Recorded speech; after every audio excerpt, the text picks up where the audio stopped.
안녕하십니까. 오늘은 검찰의 총선 공정관리 다짐과 한변의 제2차 시국선언에 대해서 말씀드리겠습니다. 검찰은 2월 10일 어제 전국지검장 회의에서 선거 범죄에 대한 엄정한 수사는 정치 영역에 있어서 공정한 경쟁 질서를 확립하고 우리 헌법 체제의 핵심인 자유민주주의의 본질을 지키는 일이라며 4월 국회의원 총선을 앞두고 공정한 총선 관리를 다짐했습니다. 한반도의 인권과 통일을 위한 변호사 모임 한변은 문재인 정권의 법치주의 말살을 규탄하는 제2차 시국선언을 발표하고 청와대의 울산시장 선거 개입 의혹은 정권 차원에서 자행된 선거 공작이라며 이는 문재인 대통령의 탄핵 사유가 되기에 충분하다고 주장했습니다.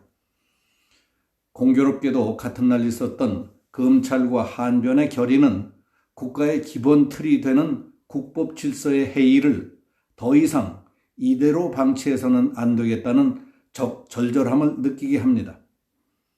각기 개성이 다르고 이해관계와 생각이 다른 사람들이 모여 사는 곳에서는 해서는 안 될 일과 누구나 지키지 않으면 안 되는 법과 규칙이 있습니다. 한쪽으로만 가게 돼 있는 일방통행로를 거꾸로 들어오는 차가 있다면 되겠습니까? 정지 신호를 무시하고 나 혼자만 가서야 되겠습니까? 누구나 지켜야 하는 것이 교통법규와 신호이듯이 법과 제도, 규칙은 다 같이 지키지 않으면 안 됩니다. 일반인이 안 지키면 위법이라며 철저히 단속하고 대통령이나 권력자는 안 지켜도 그만이라면 그게 되겠습니까? 그 법이 올바른 법입니까?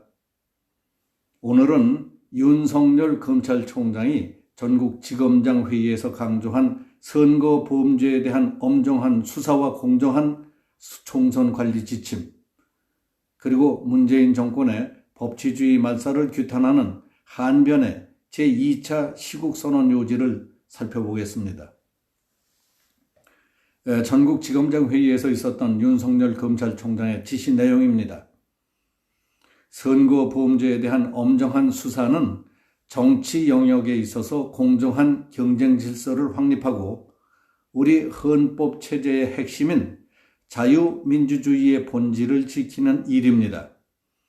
검찰에게 정치적 중립은 생명과도 같은 것입니다. 검사가 정치적으로 편향된 것은 부패한 것과 똑같습니다. 앞으로 선거 사건의 수사 착수, 진행, 처리 과정 전반에서 공정성이 의심받지 않도록 일체의 언행이나 처신에 유의해 주시기 바랍니다. 이번 선거는 선거 연령 하향, 준연동형 비례대표제 도입 등 변화된 선거제도 아래에서 치러지며 개정 형사소송법 시행 등 형사사법 절차의 변화도 예정되고 있습니다. 그러니까 과거의 선거에 비해서 예측하기 어려운 여러 가지 상황이 발생될 것으로 예상됩니다. 그런데 경륜 있는 지검장, 부장검사들이 있으니 이번 선거는 그 어느 때보다 공정하게 치러낼 수 있다는 자신감이 듭니다. 21대 국회의원 선거를 가장 공정한 선거로 만듭시다. 일선 검사들이 법과 원칙에 따라 소신껏 수사할 수 있도록 저는 물심양면으로 최선을 다해 전폭적으로 지원하겠다고 다짐했습니다. 이 회의는 윤석열 총장 취임 후에 처음 열린 전국검사장급 회의였는데 전국지검장과 공공수사부장, 지난번 인사로 흩어진 대검 참모진들도 모두 함께 했습니다. 다음은 한변의 시국선언문입니다. 문재인 정권의 법치 파괴 폭고가 임계점을 넘어서 계속되고 있습니다. 문재인 대통령은 이미 2018년 9월 13일과 2019년 5월 3일 김명수 대법원장 등에게 이른바 사법농단 규명 훈지 등을 통해서 사법권의 독립을 파괴했습니다. 9월 9일에는 파렴치한에 불과한 조국을 법무부 장관에 임명해서 법치주의를 능멸했습니다. 12월 27일 법적 근거가 없는 1+4 협의체를 통해서 패스트트랙에 오른 공직선거법 개정안을 강행 처리했습니다.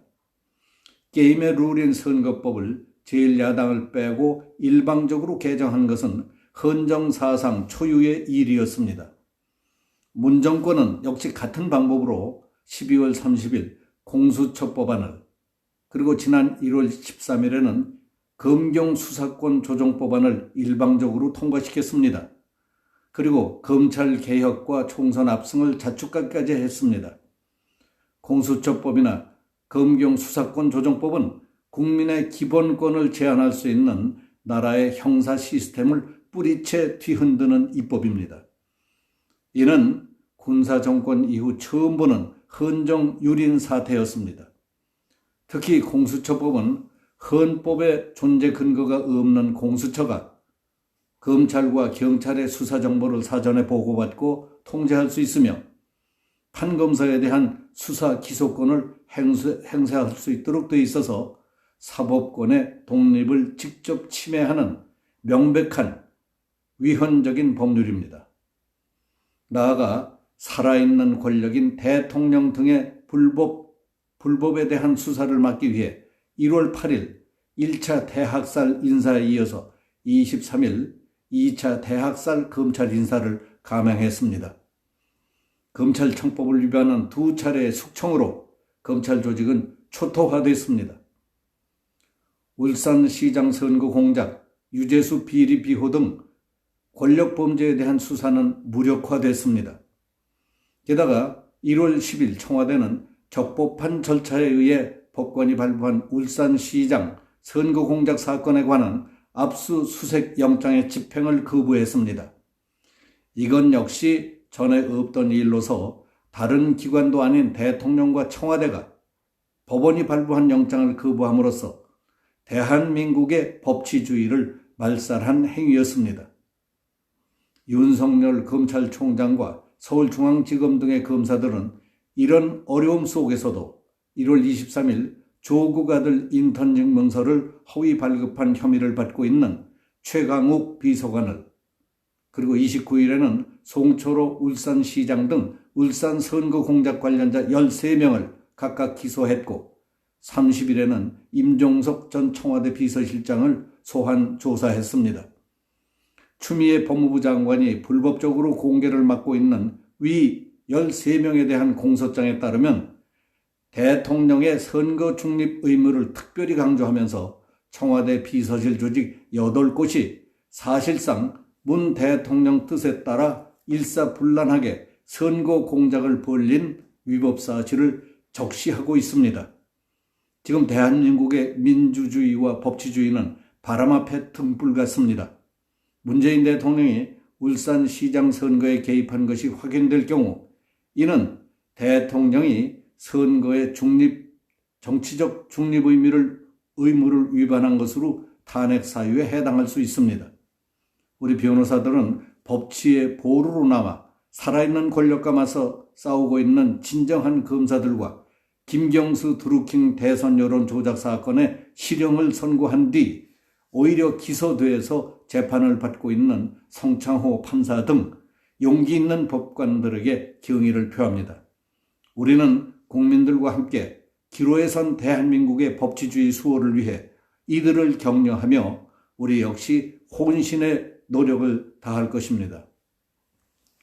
오늘은 여기서 마치겠습니다. 감사합니다.